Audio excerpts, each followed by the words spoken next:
This is Wrap the Nose. They say a picture is better than 1,000 words. And so I'm looking at this picture. Whether people like it or not, I see a family.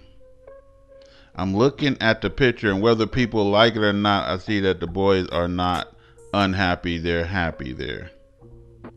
I'm seeing a happy, content mother, and I'm seeing a proud, happy father, and it looks to be a grandfather in the picture in front, next to the smallest child, drinking the iced coffee, look like.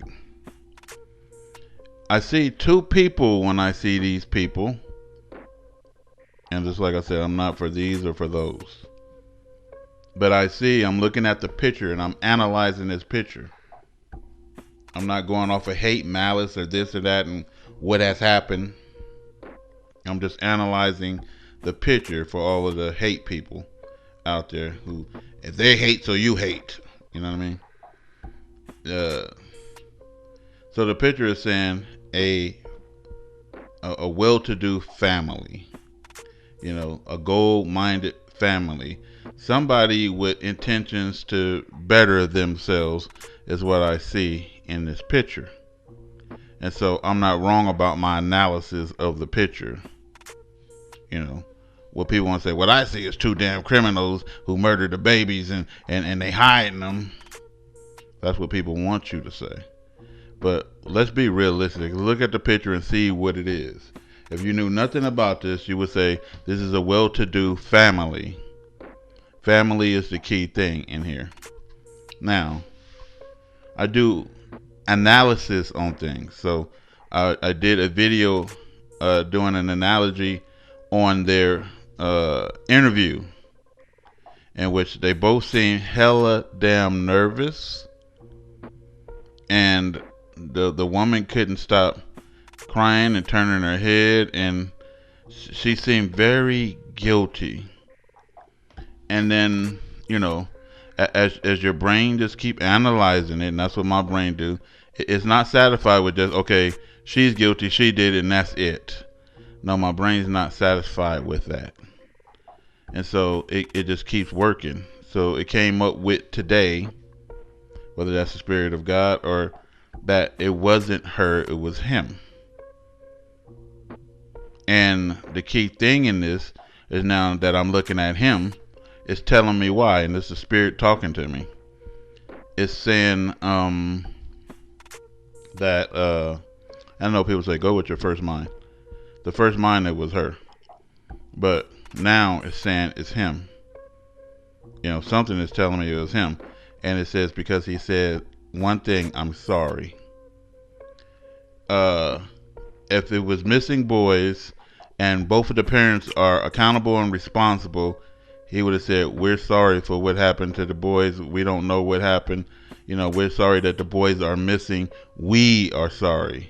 He didn't say we. The mother said when she walked up there and the police was out there, she walked up to the house and she saw him, and the first thing he did was apologize. He said, I'm sorry. And then on the news he says, I'm sorry, which is an admission of guilt. I'm sorry mean I did something, right? Now, I'm analyzing him now. I moved her out of the picture. Because first it was like her because of all the nervous gestures, but maybe she's nervous for losing her family. Who wouldn't be? You know, we got to be human too, you know, in this. We can't just be monsters. The book says this, and people can go outside. I ain't going by the book. Well, you haven't never been going by the book. I go by the book. Judge not that you be not judged. You're going to be put in a pickle for judging these people. If God is the judge, God is going to punish whoever is guilty. And I say that 3 times for the condemnation people. God is going to punish whoever is guilty. And God is going to judge and punish whoever is guilty. And so no one's going to escape that. Nobody gets off scot-free with anything.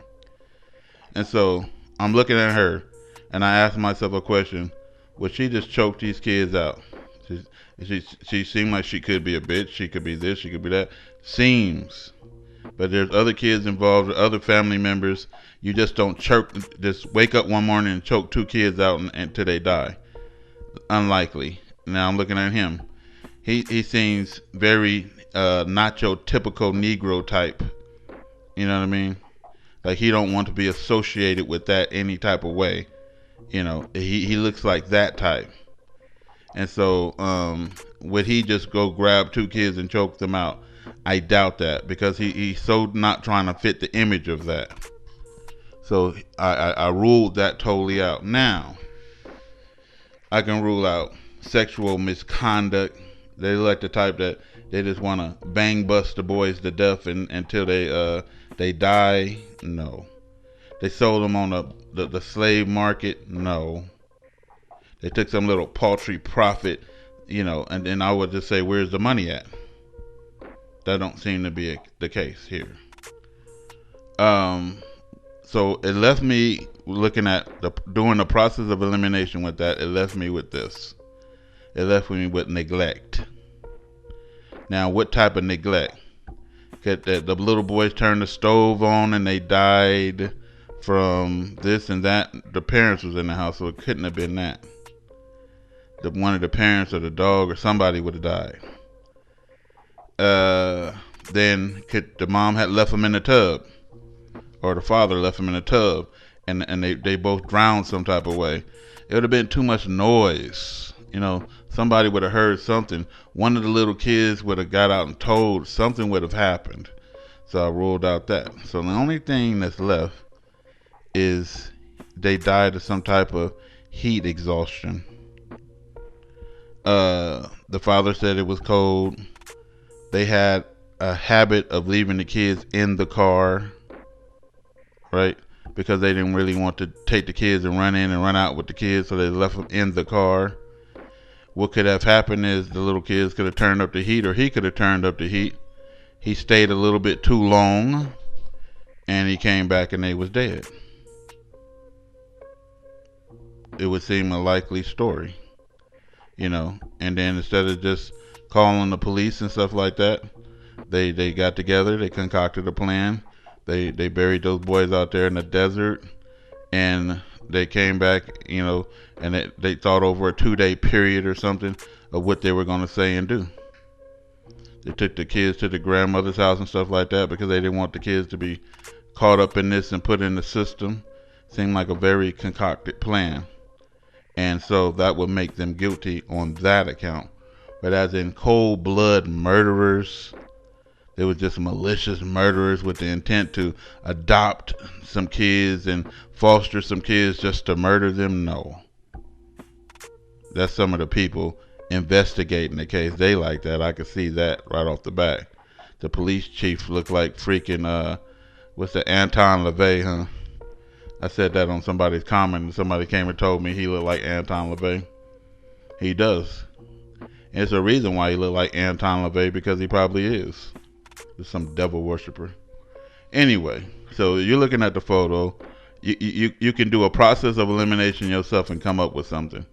I can see one boy dying at the hands of the father or the mother, but I can't see two. I don't see these murdering with other little kids. I don't see them murdering kids in cold blood. I don't see that. I see some type of form of neglect where both kids died. You know, and the only thing, I don't think it was a knife fight. I don't think it was gas. I don't think it was a drowning. It only leaves out heat. They died of some type of heat. So we'll see how it all plays out, and I believe the father is the one that's guilty now. We'll see how it all plays out. This is Wrap the News.